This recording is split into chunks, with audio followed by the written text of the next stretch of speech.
Hello everyone, welcome back to Lionel Fan 2601. Today we have a new locomotive in our roster, a Lionel SD40T-2 from 2022. So with that, let's get started.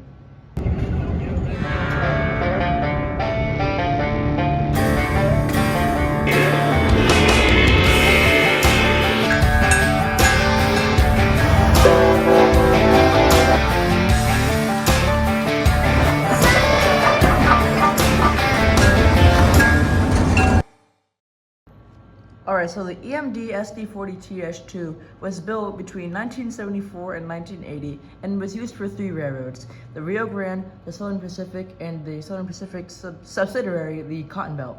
Now, the reason these are not just normal SD40T-2s, or well, I say SD40-2s, and the reason they have a T in them is because they are tunnel motors. And what makes a tunnel motor is because it has better cooling systems, so that in mountainous areas it doesn't put out as much smoke, or inside tunnels it doesn't put out as much smoke. Now, the New York Susquehanna and Western bought this number 310 from these, I believe, the Southern Pacific. I don't believe it still runs on their roster. I didn't exactly look into that. I know they still run some SD40T-2s, and I think they might have converted a few of them into SD33 Ecos. But don't quote me on that, I'm not exactly sure. But that's just a little bit I know about the SD40T-2s. But let's go on to actually looking at the details on this locomotive. Alright, so some of the first things that we see when we take a close look to the front of this locomotive is that it has a plow on it, which I think is actually really cool. Now, I believe the plow is detachable, but I'm gonna keep mine on just because I feel like it's like a nice little addition. I think it's really cool that they put that on there, but I believe it is removable if you don't want it on there. There's a little hose right there, you know, to represent air brakes.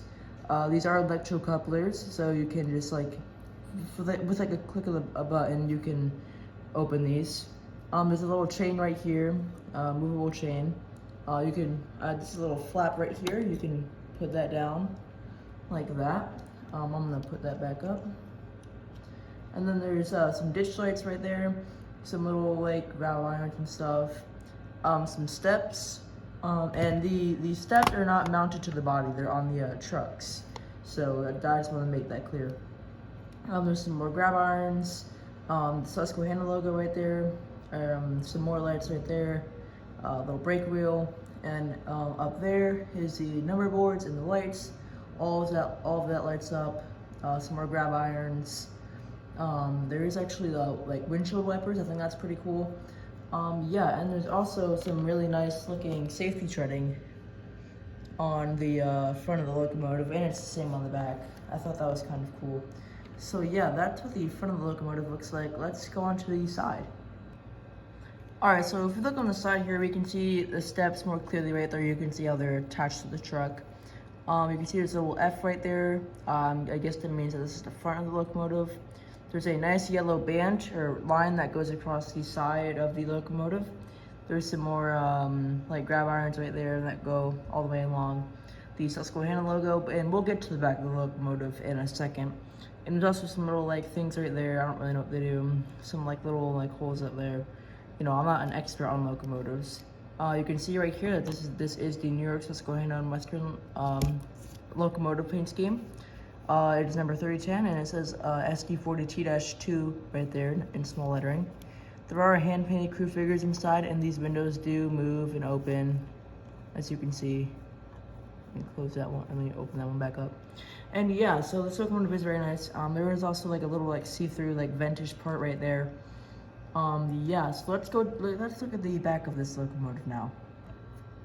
Alright, so here's the back of the locomotive. One thing I failed to mention in the front of the locomotive is these trucks.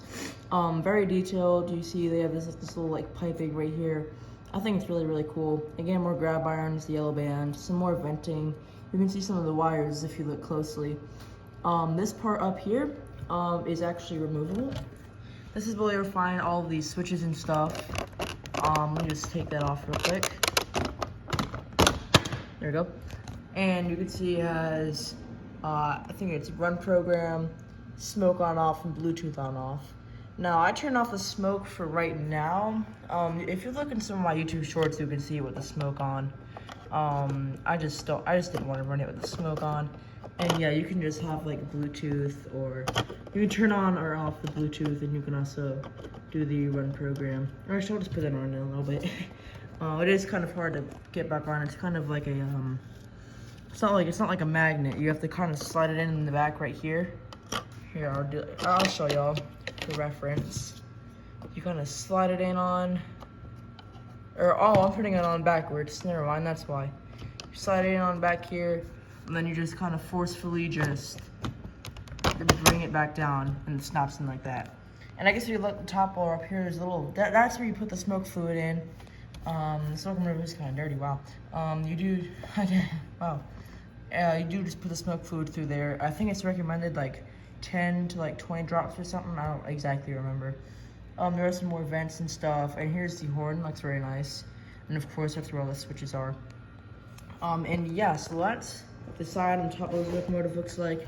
And I guess we'll just move it to the back real quick.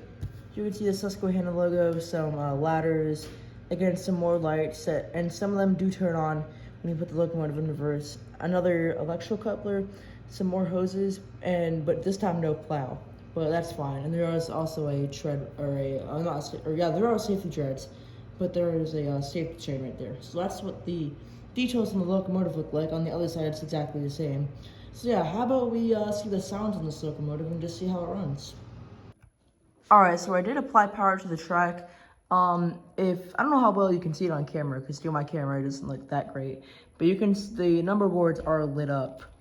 So even if you just apply power to the track, the number boards will be lit up. So, even if you don't want to run it or even power it up, you can still have some light coming through the locomotive. Anyways, I'm going to be controlling this locomotive with the line chief remote. I don't know if I said this earlier, but this is a legacy locomotive, my first legacy locomotive. But yeah, I'm going to be controlling it with the line chief remote. I'm pretty sure you can also control it with legacy control, TMCC, or conventional control. I'm pretty sure there's other ways you can control it. Anyways, if you want to control it with line chief control, you just turn on your remote, and then you have like 3 selections for locomotives.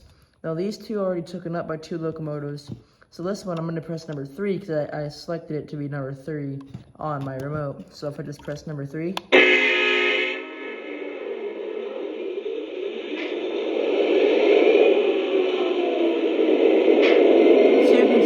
Started up right there as I pressed the button. It doesn't have like the extended startup sequence, but it's fun.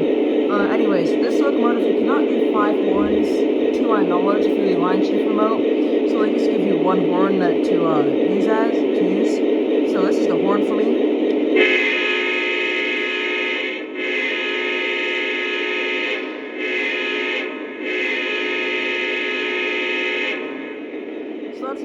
That's a nice sounding horn. Here's the bell.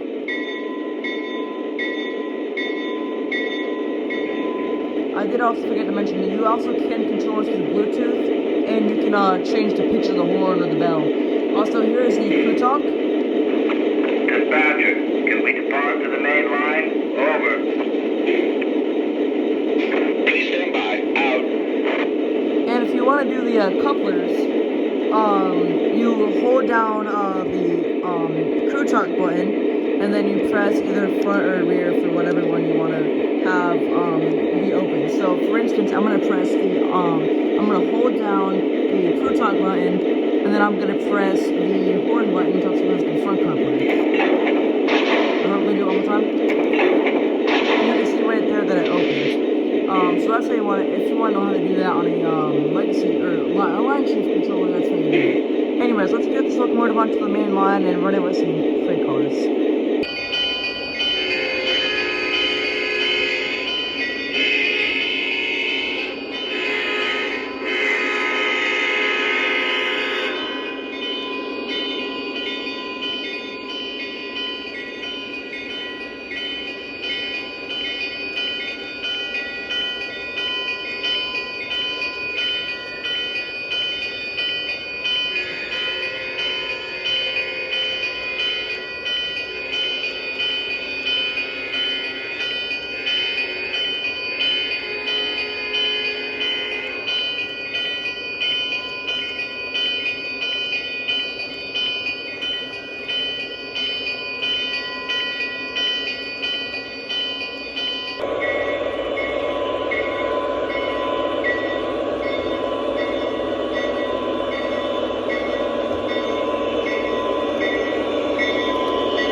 welcome back to Southern Railway Fan 6133.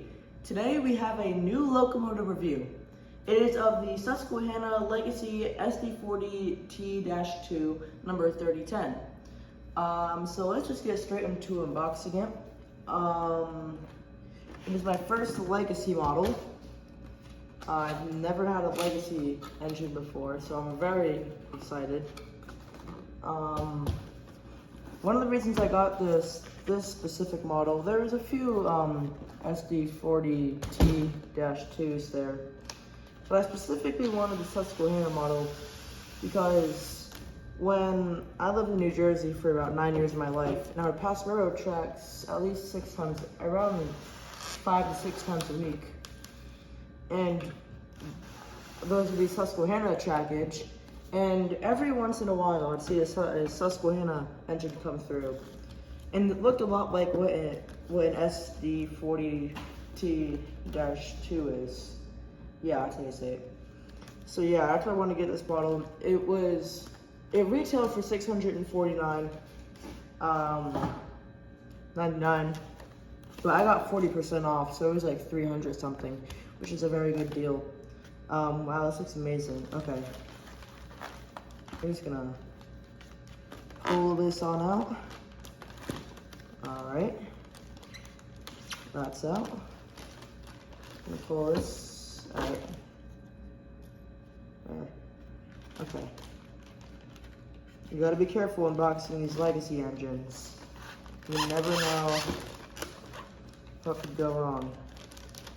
Alright.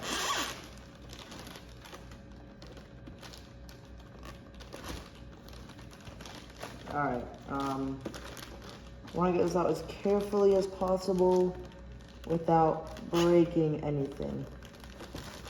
So, alright, there we go. Ah, look at that. Oh, it's covered up right now. But, we'll get to look at it in just a second. Sorry for that. Alright, let's take all this off. Alright, that's off. Oh yeah, look at that. Alright, yeah, let me just take some of this stuff off.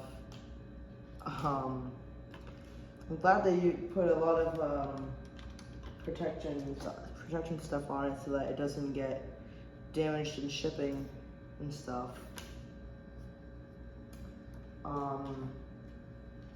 Yeah, I know there were some other road names for the SD40T-2. There was the Western Pacific, the Kodachrome Santa Fe, normal blue and yellow Santa Fe.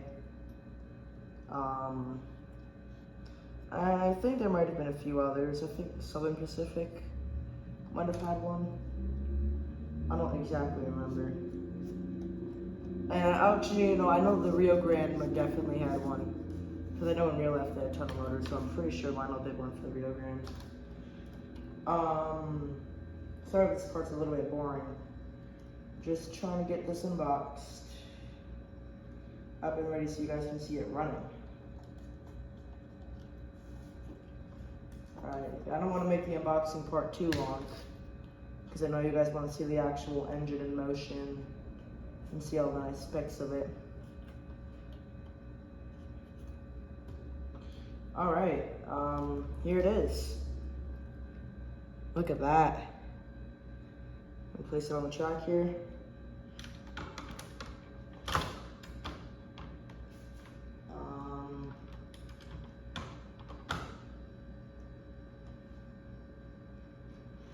Alright, nice.